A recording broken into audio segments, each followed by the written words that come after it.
السلام علیکم دوستوں، میرا نام ہے نوید اسلم اور آپ دیکھ رہے ہیں نوید اسلم ریویو۔ پاکستان کے وزیر اعظم کی کرسی شاید واحد سرکاری کمزور کرسی ہے جس پر بیٹھنے والے کو معلوم نہیں ہوتا کہ کب تک یہ کرسی اس کا وزن برداشت کر پائے گی۔ دلچسپ بات یہ ہے کہ اس کرسی پر بیٹھنے والے کسی وزیر اعظم نے اپنی مدت ملازمت پوری نہیں کی یا اس وزیر اعظم کو اپنا دور مکمل نہیں کرنے دیا گیا۔ کن لوگوں کی وجہ سے یا اس کام کے پیچھے کون سی طاقتیں اپنا کام کرتی ہیں، ان کو اب پاکستان کا وہ ہر شہری جانتا ہے جو اپنا ووٹ ڈالنے کا اہل ہے۔ تو آئیے بات کرتے ہیں ان سارے وزیر اعظم کی جنہوں نے 1947 سے لے کر اب تک اس کرسی پر بیٹھ کر اپنے فرائض انجام دیے۔ اس سے پہلے اگر آپ نے میرا چینل سبسکرائب نہیں کیا تو اس چینل کو سبسکرائب کر لیں اور ساتھ لگے بیل آئیکن کو بھی ضرور پریس کر لیں تاکہ آپ تک میری ہر نئی دلچسپ ویڈیو کا نوٹیفیکیشن ضرور پہنچے۔ شکریہ۔ تو اب بات کرتے ہیں ان سب خوش نصیب وزیر اعظم کی جنہوں نے اس ملک کی قیادت کی۔ ان میں سے سب سے پہلے نمبر پر جو نام آتا ہے جناب لیاقت علی خان۔ 15 اگست 1947 کو وزیر اعظم کا حلف اٹھانے والے پاکستان کے بانی وزیر اعظم میں سب سے پہلے نمبر پر ہیں۔ بانی پاکستان محمد علی جناح کے قریبی ساتھی تھے اور پاکستان کی پہلی کابینہ کے وزیر اعظم بھی تھے۔ انہوں نے ہی پاکستان کی خارجہ پالیسی کی بنیاد رکھی اور ملک کو سیاسی استحکام کی راہ پر ڈالا۔ 16 اکتوبر 1951 کو ایک جلسے کے دوران ان کو شہید کر دیا گیا۔ آج تک ان کے اصل قاتل اور ان کے مقاصد کا کچھ پتہ نہیں چل سکا۔ یوں 16 اکتوبر 1951 کو پاکستان کے پہلے وزیر اعظم کا دور اختتام پذیر ہوا۔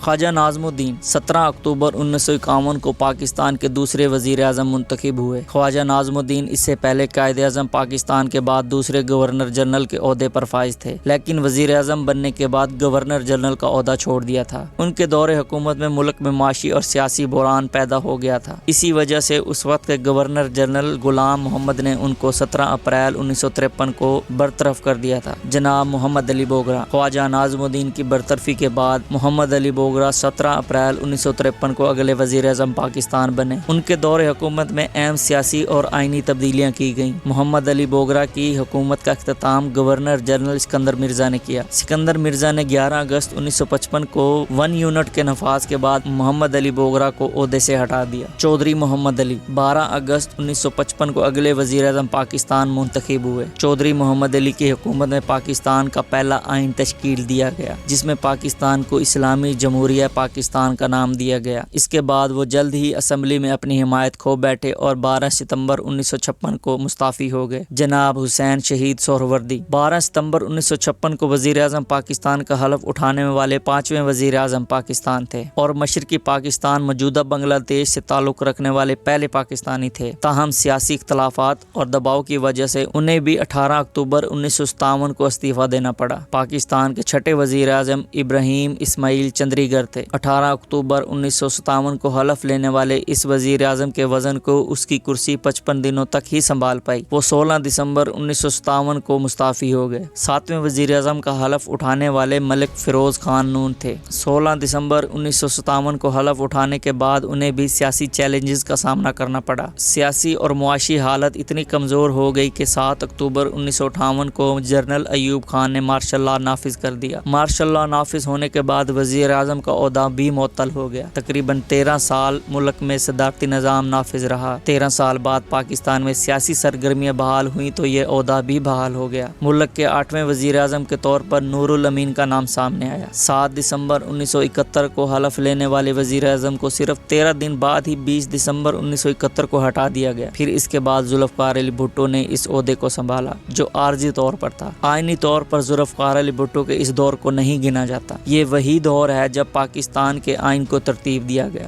14 اگست 1973 کو آئینی طور پر ذوالفقار علی بھٹو وزیر اعظم پاکستان منتخب ہوئے۔ وہ 14 اگست 1973 سے لے کر 5 جولائی 1977 تک اس عہدے پر فائز رہے۔ جنرل ضیاء الحق نے مارشل لاء نافذ کرتے ہوئے 1977 میں ذوالفقار علی بھٹو کو برطرف کر دیا اور یہی برطرفی ذوالفقار علی بھٹو کو پھانسی تک لے گئی۔ 10ویں وزیر اعظم کے طور پر محمد خان جنیجو سامنے آئے۔ 23 مارچ 1985 کو حلف لینے کے بعد 29 مئی 1988 تک اس عہدے پر کام کرتے رہے۔ محترمہ بے نظیر بھٹو 1988 میں انتخابات کے بعد ملک کی نئی اور پہلی خاتون وزیر اعظم منتخب ہوئیں۔ 2 دسمبر 1988 کو حلف لینے والی وزیر اعظم صرف 2 سال ہی خود کو اس عہدے پر برقرار رکھ پائیں اور ان کو 1990 میں دوبارہ انتخابات کروانا پڑے۔ 12ویں وزیر اعظم کے طور پر نگران وزیر اعظم سامنے آیا جس کا نام غلام مصطفیٰ خان جتوئی تھا، جس کا مقصد نئے انتخابات کروانا تھا۔ وہ اس عہدے پر 6 اگست 1990 سے لے کر 6 نومبر 1990 تک کام کرتے رہے۔ ملک کے 13ویں وزیر اعظم میاں محمد نواز شریف منتخب ہوئے۔ 6 نومبر 1990 کو حلف اٹھانے کے بعد 1993 تک وہ اس عہدے پر فائز رہے۔ اس وقت کے صدر غلام اسحاق خان کے ساتھ کشیدگی کی وجہ سے غلام اسحاق خان نے نواز شریف کی حکومت کو 18 اپریل 1993 کو برطرف کر دیا۔ انہوں نے یہ برطرفی سپریم کورٹ میں چیلنج کر دی۔ 14ویں نگران وزیر اعظم کے طور پر میر بلخشیر مزاری کو غلام اسحاق خان نے نامزد کر دیا۔ وہ اس عہدے پر 18 اپریل 1993 سے 26 مئی 1993 تک موجود رہے۔ سپریم کورٹ سے اپنی برطرفی والے کیس کو جیتنے کے بعد نواز شریف دوبارہ 15ویں وزیر اعظم پاکستان بن گئے۔ ان کی یہ مدت زیادہ دیر تک نہ چل سکی اور ان کو 8 جولائی 1993 کو ہٹا دیا گیا اور ملک دوبارہ انتخابات کی طرف چلا گیا۔ ملک کو پھر نگران وزیر اعظم کی ضرورت پڑی۔ اس بار 16ویں وزیر اعظم جناب معین قریشی تھے جو نگران حکومت کے سربراہ تھے۔ ان کی مدت ملازمت 8 جولائی 1993 سے لے کر 19 اکتوبر 1993 تک تھی۔ ایک بار پھر 19 اکتوبر 1993 کو محترمہ بے نظیر بھٹو ملک کی 17ویں وزیر اعظم منتخب ہوئی۔ میاں نواز شریف کی طرح محترمہ بے نظیر بھٹو بھی اپنے صدر کے ساتھ زیادہ دیر تک نہ چل سکی اور اس وقت کے صدر فاروق لغاری نے ان کو برطرف کر دیا۔ بے نظیر بھٹو کی برطرفی کے بعد انتخابات کے لیے ملک کو نئے نگران اور 18ویں وزیر اعظم کی ضرورت پڑی۔ ملک معراج خالد ملک کے 18ویں وزیر اعظم بنے جنہوں نے یہ فرائض 6 نومبر 1996 سے 17 فروری 1997 تک انجام دیے۔ 1997 کے انتخابات کی صورت میں ملک کو 19ویں وزیر اعظم میاں محمد نواز شریف ملے۔ 17 فروری 1997 کو حلف اٹھانے کے بعد وہ اس عہدے پر 12 اکتوبر 1999 تک موجود رہے۔ 12 اکتوبر 1999 کو جنرل مشرف نے مارشل لا نافذ کر دیا جس کے نتیجے میں نواز شریف کی حکومت کو برطرف کر دیا گیا۔ اس کے بعد کچھ دیر کے لیے یہ عہدہ معطل رہا۔ 2002 کے انتخابات کی صورت میں 20ویں وزیر اعظم کے طور پر میر ظفر اللہ خان جمالی سامنے آئے۔ 23 دسمبر 2002 کو ظفر اللہ خان جمالی حلف اٹھانے کے بعد 26 جون 2004 کو مستعفی ہو گئے۔ ظفر اللہ خان جمالی کے استعفے کے بعد چودھری شجاعت حسین ملک کے 21ویں وزیر اعظم منتخب ہوئے جو عبوری طور پر اس عہدے پر رہے جس کی وجہ اس وقت کے وزیر خزانہ شوکت عزیز کے وزیر اعظم کے لیے راہ ہموار کرنا تھا۔ 2004 میں ضمنی انتخابات کے ذریعے شوکت عزیز کو قومی اسمبلی کی سیٹ جتوا کر ملک کا 22ویں وزیر اعظم چنا گیا جو اس عہدے پر 28 اگست 2004 سے 15 نومبر 2007 تک کام کرتے رہے۔ جناب میاں محمد سومرو ملک کے 23ویں وزیر اعظم تب بنے جب 2008 کے عام انتخابات کا اعلان ہوا۔ میاں محمد سومرو نگران وزیر اعظم کے طور پر 18 نومبر 2007 سے 24 مارچ 2008 تک خدمات سر انجام دیتے رہے۔ سید یوسف رضا گیلانی کا نام ملک کے 24ویں وزیر اعظم کے لیے چنا گیا۔ 2008 کے الیکشن سے پہلے محترمہ بے نظیر بھٹو کی شہادت کی وجہ سے سید یوسف رضا گیلانی کو ان کا جانشین مقرر کیا گیا۔ سید یوسف رضا گیلانی یہ ذمہ داری 25 مارچ 2008 سے 25 اپریل 2012 تک نبھاتے رہے۔ 25 اپریل 2012 کو عدالتی حکم نہ ماننے پر ان کو برطرف کر دیا گیا۔ راجہ پرویز اشرف یوسف رضا گیلانی کی برطرفی کے بعد 25ویں وزیر اعظم نامزد ہوئے اور انہوں نے یہ ذمہ داری 22 جون 2012 سے 24 مارچ 2013 تک نبھائی۔ 2013 کے عام انتخابات کے اعلان کے بعد پھر ایک بار نگران وزیر اعظم کو لانا پڑا اور یہ ذمہ داری نبھانے والے 26ویں وزیر اعظم میر ہزار خان کھوسو تھے جنہوں نے 25 مارچ 2013 سے 5 جون 2013 تک اس ذمہ داری کو انجام دیا۔ 2013 کے عام انتخابات میں میاں محمد نواز شریف کی پارٹی ایک مرتبہ پھر اقتدار میں آئی۔ 5 جون 2013 کو ایک مرتبہ پھر میاں محمد نواز شریف ملک کے 27ویں وزیر اعظم کے طور پر سامنے آئے۔ 28 جولائی 2017 کو انہیں بھی اقتدار سے نکال باہر کیا گیا۔ 2017 میں میاں محمد نواز شریف کی نااہلی کے بعد پارٹی نے یہ ذمہ داری شاہد خاقان عباسی کے کندھوں پر ڈالی۔ وہ 28ویں وزیر اعظم کے طور پر 1 اگست 2017 سے لے کر 31 مئی 2018 تک یہ ذمہ داری نبھا کر رخصت ہو گئے۔ عام انتخابات کا ایک بار پھر وقت آیا تو نگران وزیر اعظم کی پھر ضرورت پڑی تو ملک کے 29ویں وزیر اعظم کے لیے جسٹس ریٹائرڈ ناصر الملک کی خدمات حاصل کی گئیں۔ انہوں نے 1 جون 2018 سے لے کر 18 اگست 2018 تک عمران خان کے آنے تک یہ ذمہ داری نبھائی۔ ملک کی سیاست میں ایک نئی پارٹی نے انٹری ماری اور 2018 کے انتخابات میں پاکستان تحریک انصاف سادہ اکثریت تو حاصل نہ